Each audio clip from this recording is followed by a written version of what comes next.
There are three main functions that drive our thoughts, actions, and emotions. First, there is sensory input. This is when the sensory receptors are activated by a stimulus, like when you hear music. Then there is integration. This is where the neuron system processes and divides what to do. Should you stay still? Should you bob your head? Or should you dance? Last, there is the motor output. This is when your neuron system activates certain parts of the body which result in your response. This is all part of the nervous system, which has two main parts. The central nervous system, which is the brain, and the spinal cord. The central nervous system is the main control center. And then there's also the peripheral nervous system, which are all the nerves that branch off from the brain and spine and allow communication with the rest of the body. There are neurons within the body communicating and sending electrical pulses to other neurons. Sensory neurons, the afferent neurons, transport impulses from sensory receptors toward the central nervous system.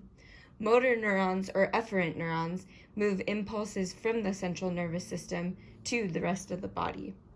Then there are also interneurons, where impulses move between sensory and motor neurons.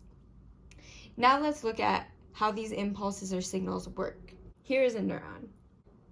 The dendrites pick up the impulses, and the axon takes the impulse away from the cell body. The axon terminal transmits the signal to other neurons. The axon hillock is what generates the action potential and sends it along the axon, making it the most important part of the neuron. So now let's talk about action potentials. When a neuron is stimulated enough or meets a threshold, it fires an action potential down the axon to neighboring neurons. In order to meet this threshold, the positive and negative ions are separated. You gotta keep them separated. Which builds potential. The voltage is the measure of potential energy generated by the separated charges. The bigger the difference between these areas, the higher the voltage and greater the potential. So diving a little deeper, the resting neuron is more negative on the inside of the cell compared to the extracellular space. This difference is known as resting membrane potential, which is around -70 millivolts.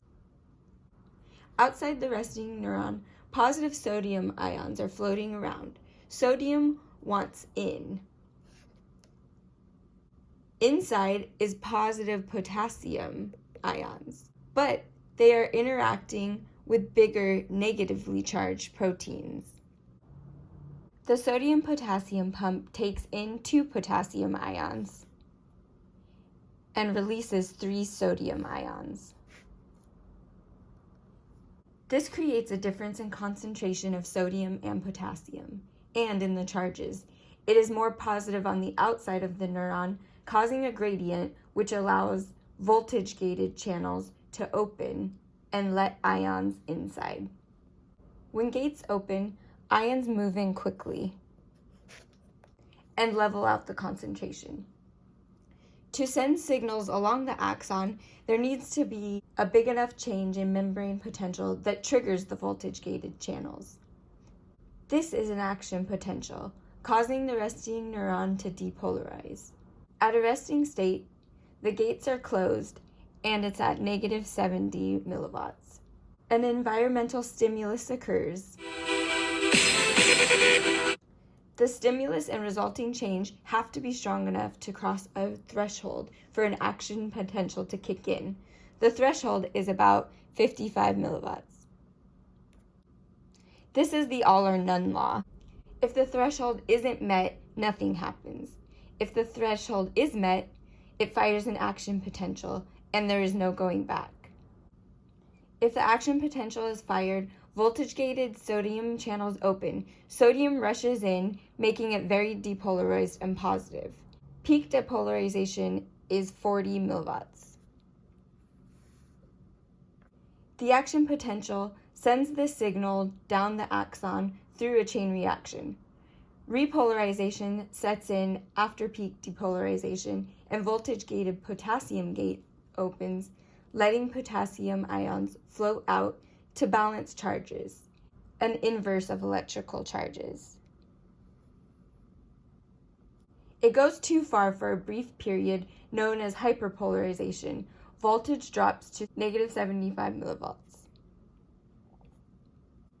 The sodium-potassium pump takes over, bringing it back to resting levels. And this process continues down the axon. During this action potential, the axon can't respond to any other stimulus, known as the refractory period. The strength of action potentials is always the same, but the frequency can change. More intense stimulus tells muscles to contract harder. Action potentials can also vary by conduction velocity. Axons with larger diameter conduct signals faster because there is less resistance, and action potentials can happen more quickly. The myelin sheath affects the speed the most. If axons have a myelin sheath, action potentials fire faster than non-myelinated because it can leap across the nodes of Ranvier. Some neurons fire excitatory signals, and others fire inhibitory signals. If excitatory impulses overpower inhibitory, then depolarization occurs and an action potential can happen. Exercising enhances and protects brain function. It increases the expression of brain growth factors and improves functional capacity. During exercise, chemoreceptors are stimulated through changes in concentration ions around the muscle and provide information to the central nervous system about how hard the muscle is working, which is essential to controlling cardiovascular and pulmonary responses to exercise. Exercise improves brain function and maintains the health of the central nervous system by improving cognition, neurogenesis, vascular function, and blood flow, and reduces depression. Regular exercise can protect from dementia and specific brain injuries. All of these factors are super beneficial, especially for older populations.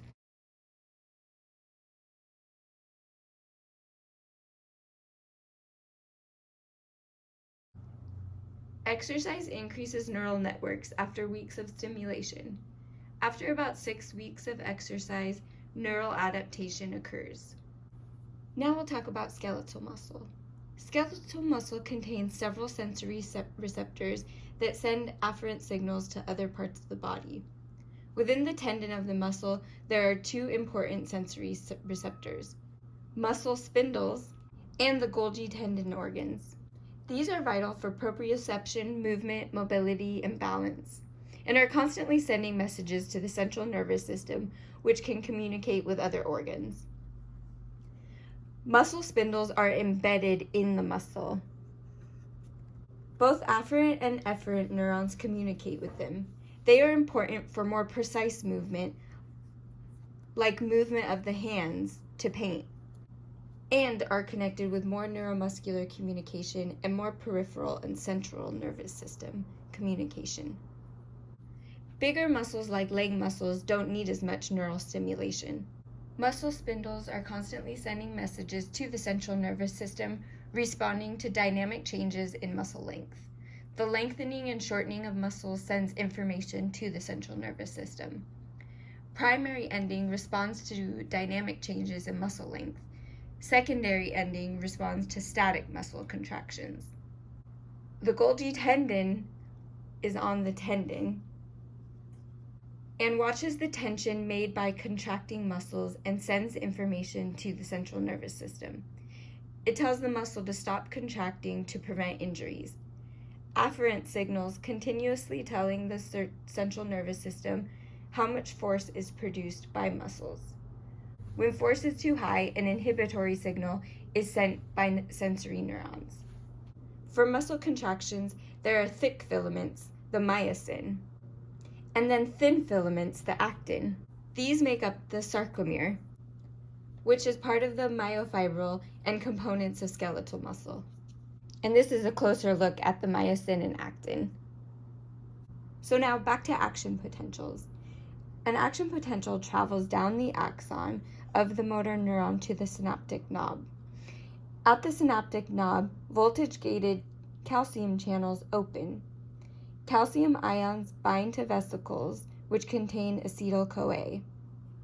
Acetyl-CoA vesicles exit and bind to nicotinic acetyl-CoA receptors on the motor end plate.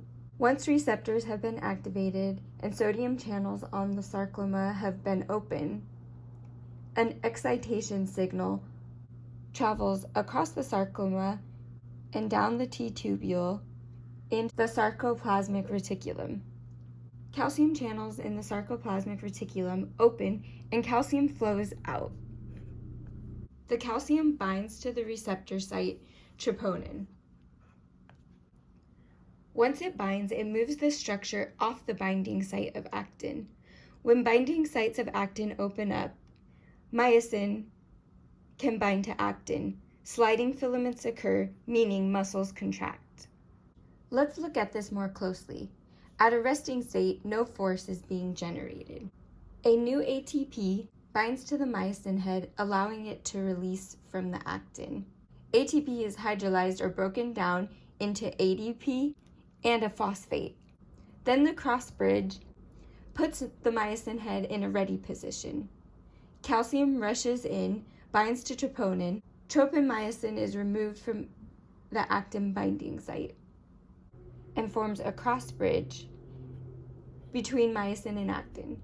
During this cross bridge, phosphate is released,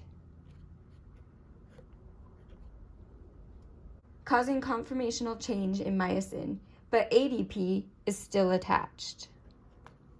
The power stroke occurs, myosin goes forward, filaments slide, ADP is released, causing the sarcomere to contract. Now, ATP attaches to the myosin head, allowing it to detach from actin. And the cycle continues.